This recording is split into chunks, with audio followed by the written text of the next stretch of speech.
Activité des chambres du Parlement, le ministre de la décentralisation était au palais Omar Bongo Ondimba, siège du Sénat. Le membre du gouvernement est allé présenter et défendre le projet de loi fixant les modalités de transfert des compétences de l'État aux collectivités locales. Le compte-rendu dans ce reportage de Gervais Fabrice Ondjunga et Tex Akisagam du service presse du Sénat.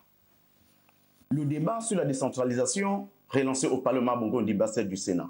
C'était à l'occasion de l'audition du ministre de la décentralisation par les sénateurs membres de la commission de loi sur le projet de loi fixant les modalités de transfert de compétences de l'État aux collectivités locales.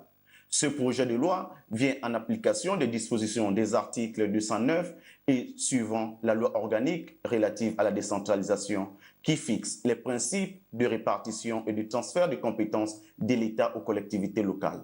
D'entrée de jeu, Mathias Otunga Osibadio pose les bases du dit projet de loi. La décentralisation consiste en un transfert de compétences de l'État central vers les collectivités locales.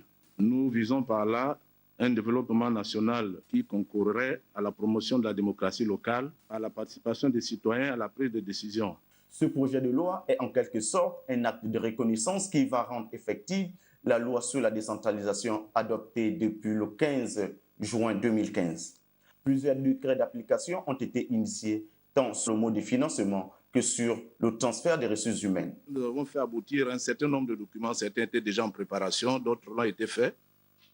Nous avons d'abord adopté un décret portant création du fonds de péréquation des collectivités locales.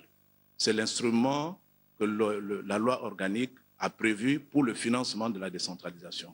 On est au premier plan.